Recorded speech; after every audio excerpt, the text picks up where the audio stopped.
Xin chào mọi người, hành trình tay trong tay của Lê và Dano hôm nay sẽ tham quan một trong những ngôi chùa lớn nhất Đông Nam Á gần 1.000 năm tuổi.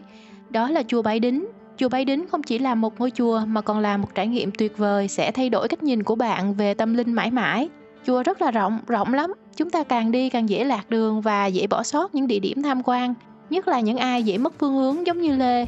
Đó là lý do Lê chia sẻ để giúp bạn dễ nắm bắt hơn. Video này gồm có 3 phần.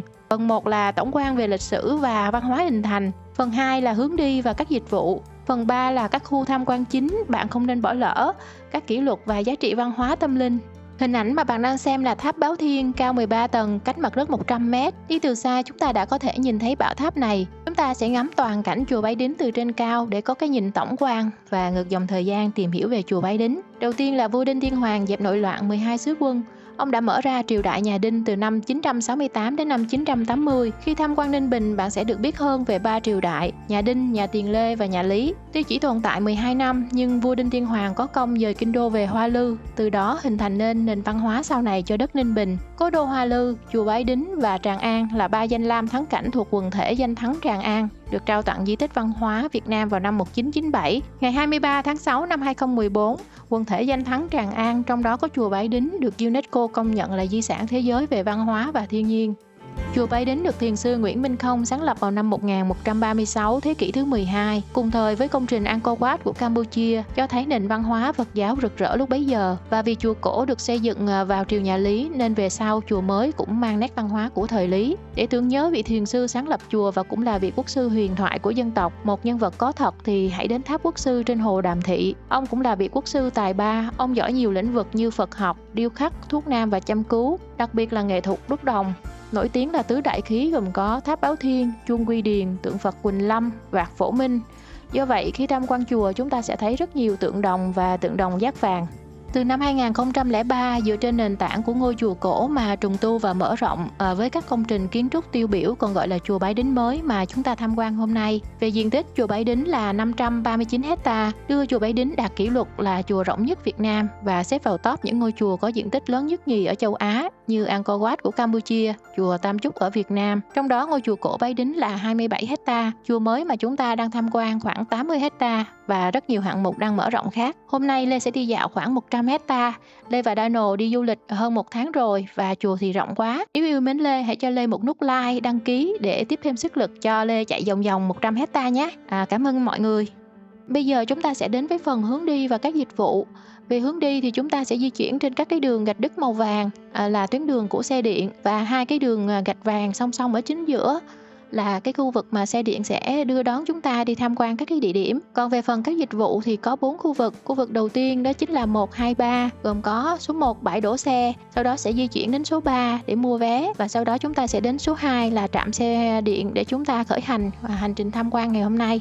Khu vực dịch vụ thứ hai là khu vực nho nhỏ ở bên trái của cổng tam quan ngoại, vị trí số 6. Chúng ta có thể ăn nhẹ hoặc là mua nước uống ở đây. Đối diện với cổng tam quan ngoại có một khu vực khác, đó chính là số 40 là bến thuyền Bái Đính, và số 39 nhà hàng Bái Đính, và khu vực số 4 cung cấp dịch vụ cho chúng ta đó chính là gần số 13. Ở khu vực mua vé thì có các mức giá như là 60.000, 100.000, 200.000 và 250.000 cho một vé. Giá vé có thể thay đổi qua các năm. Các loại vé xe điện thì có nhiều lựa chọn để phù hợp với mình đi một phần hay là mình đi toàn bộ. Người trẻ khỏe thì có thể đi bộ dạo chơi nhiều hơn để có nhiều trải nghiệm, nhưng mà nó thật sự là rộng lớn. Bây giờ chúng ta sẽ đến với phần 3, khu tham quan chính không nên bỏ lỡ, các kỷ lục và giá trị văn hóa. Đây là phần tâm linh có nhiều điểm đến, nhưng mà chủ yếu là các con số to to trên bản đồ. Khu vực số 4 là cổng tham quan ngoại. Bạn nên tham quan các khu vực chính trước. Khi mà mệt thì mình quay lại trước cổng tam quan ngoại này để trải nghiệm dịch vụ ăn uống, nghỉ ngơi trên hồ Đàm Thị. Ở đây thì sẽ có nhà hàng Bái Đính là số 39, bến thuyền hồ Đàm Thị là số 40, đền thờ Mẫu số 43 và tháp quốc sư Nguyễn Minh Không số 44. Do sương mù và mưa phùn nên Lê và Dano không đến được. Chúng ta sẽ ngắm nhìn từ xa vậy. Tuy nhiên phong cảnh trong sương mù càng thêm cái cảm giác như tiên cảnh, bình yên và êm ả. Sau đó chúng ta sẽ đến với khu vực số 7 là cổng tam quan nội. Tại đây có 2 pho tượng hộ pháp là Khuyến Thiện và Trường Ác bằng đồng. Mỗi tượng là cao 5,5 m và nặng 12 tấn. Tất cả các cột gỗ và kết cấu thì đều được làm bằng gỗ quý, trong đó 4 cột gỗ chính tượng trưng cho tứ trụ và mỗi cột gỗ thì nặng 10 tấn. Từ hai bên cổng tam quan nội đều hướng đến dãy hành lang La Hán là khu vực số 8.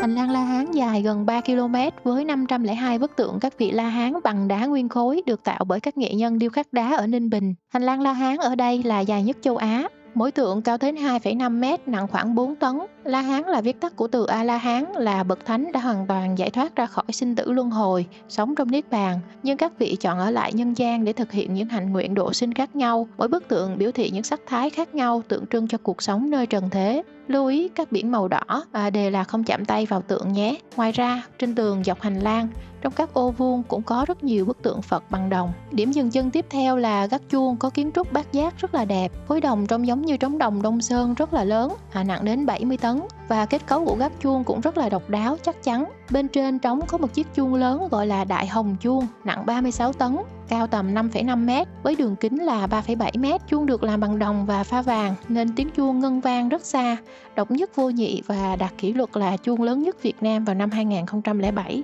Chúng ta đến với điểm tham quan số 10 là Điện Quan Thế Âm Bồ Tát. Ở hai bên trái phải có hai bức tượng Đức Quan Thế Âm Bồ Tát đứng nhìn xuống chúng sanh với lòng từ bi phổ độ. Ở trung tâm là bức tượng Đức Quan Thế Âm Bồ Tát nghìn tay nghìn mắt, là biểu tượng của trí tuệ, từ bi, giác ngộ và giải thoát. Trần điện và kết cấu được làm bằng gỗ tứ thiếp rất quý. Trên tường có rất nhiều ô và mỗi ô đều có một bức tượng Đức Quan Thế Âm Bồ Tát bằng đồng ở bên trong. Từ Điện Quan Thế Âm Bồ Tát số 10 đến Điện Giáo Chủ số 12, chúng ta sẽ đi ngang qua Hồ Tiên. Đây là vị trí số 11. Đây là hồ phóng sinh rộng 850 m². Chúng ta cần di chuyển qua rất nhiều bậc đá lên xuống khá cao nhé mọi người. Từ xa xa là Điện Giáo Chủ, khu tham quan số 12.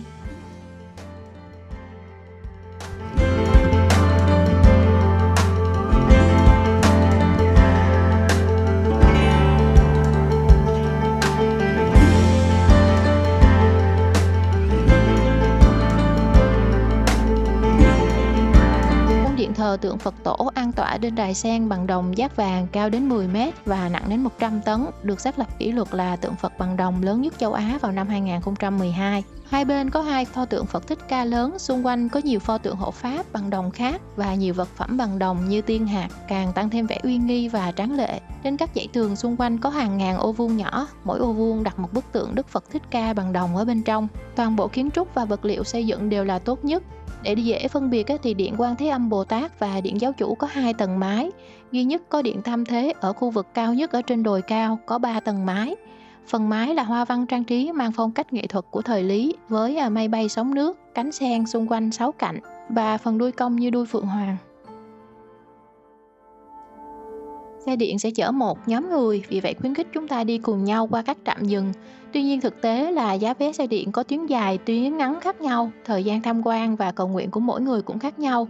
Nên Lê thấy là có nhiều xe điện lắm, bạn cứ lên đủ nhóm là chạy thôi, không có nhất thiết là phải đi với đúng cái nhóm ban đầu. Nếu mà chưa quen thì mình có thể hỏi tài xế chuyến đi đó chạy đến cái điểm dừng nào để đảm bảo rằng mình không có bỏ sót bất kỳ điểm dừng nào, hoặc là mình chạy ngược lại cái nơi mà mình đã đi qua nha. Đi thêm 300 m nữa sẽ đến vị trí cao nhất ở trên đồi, số 14 Điện Tam Thế. Trong Điện Tam Thế có 3 pho tượng Phật bằng đồng giác vàng, mỗi tượng cao 7,2 m, nặng 50 tấn. Năm 2012, tượng Phật này được xác lập là ngôi chùa có 3 tượng Phật Tam Thế lớn nhất Việt Nam. 3 bức tượng Phật gồm có Phật A Di Đà tượng trưng cho quá khứ, Phật Thích Ca Mâu Ni tượng trưng cho hiện tại và Phật Di Lặc tượng trưng cho tương lai.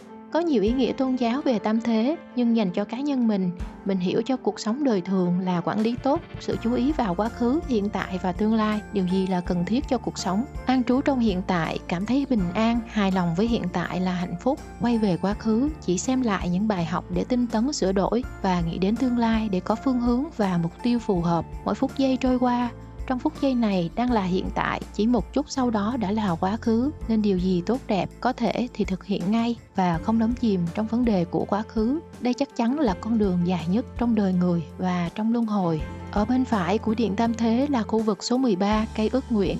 Bạn có thể đến đó để ước nguyện điều bạn muốn. Kế bên là khu vực dịch vụ, nhà hàng, cà phê, cửa hàng và khu vực ngâm chân thư giãn nếu du khách mua trọn gói tham quan. Lê và Dano cũng có dừng chân và thư giãn ở đó. Và ở đây chúng ta có thể nhìn từ xa ngắm bức tượng Phật Di Lặc bằng đồng cao nhất Đông Nam Á nhé.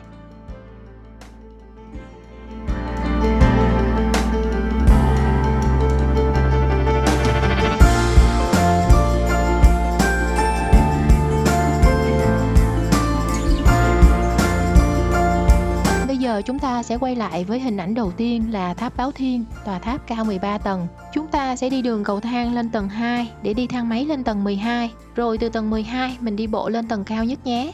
Ở tầng 13 này các bức tượng làm bằng đá quý. Trong đó có một bức tượng Phật Ngọc được tặng từ Campuchia. Xung quanh có rất nhiều bức tượng Phật bằng đồng nhát vàng khác. Ở phần cao nhất và trung tâm hướng ra cửa nhìn toàn cảnh chùa Bái Đính có một bức tượng Phật bằng đá rất quý, trong suốt tinh xảo. Và trong tháp nhỏ có đặt xá lợi của Đức Phật Thích Ca.